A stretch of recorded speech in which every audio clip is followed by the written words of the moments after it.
Look, y'all, everybody watching, nobody thinking. It's nonstop news, nonstop social media. Everybody's reacting. Nobody's slowing down to ask what they're not saying. Let's talk about it. You really have to ask yourself the question, because the scary part isn't AI. That's not the scary part to me. The scary part is who owns it. That's the scary part for me. And it matters a lot, because in my mind, when I'm thinking about what they're not saying, the reason why you have these major corporations racing to be first on it, because they understand whoever controls it, they're the owner. And we all know, without even really over explaining it, ownership is how you create wealth. It just is what it is. So imagine if you own the corporation that controlled AGI or AI. You controlled all of that stuff. Like, imagine how wealthy this corporation would be. Like, the data becomes oil. Think about that for a second. AI companies become the infrastructure. That's some wild stuff to think about. The middle class get compressed. I think the middle class don't exist already, but the middle class become very compressed. Companies can instantly reduce their payroll. As a business owner, that is a benefit from a business owner perspective, not so much for the employees. You get it? So the scary part isn't AI.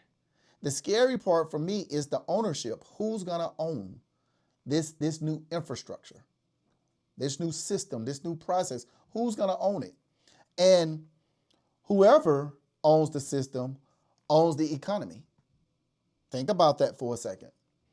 People without assets could become very dependent on these powerful corporations, because when you start to talk about human labor, right, becoming less valuable in some sectors, if not all, man, that could be catastrophic. It really could.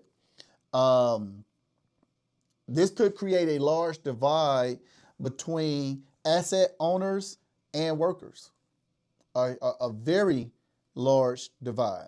So just imagine a world where one company can replace 50,000 workers with a server. I look at companies like biggest Bank of America and Amazon with over 500 million employees between them. They could replace their whole staff if they wanted to, with the exception of a handful of people, with a few servers. That's some wild stuff, y'all.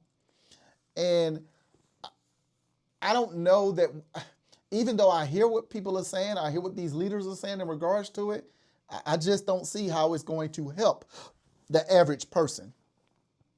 I think the people that are building wealth, the people that are already wealthy, 100%, I think it benefits them. But the people that are at the bottom, I think this is going to hurt more than what we could ever imagine. So in my mind, this is things that are obviously the forefront of my mind. I'm sure it's at the forefront of your mind, especially if you're in some of these industries that have already started to see some of these changes happen, and or have been impacted by some of these changes. That's just, it's an unreal situation, and it's one of those things where you just got to make it make sense all the way around, because what's the most important thing to you besides yourself? The people that you say you care about and love the most. Look, y'all, I'm only scratching the surface over here. I go deeper on the full episode. It's on Zabo 103 TV. Head over there to zabo103tv.com. Check it out now.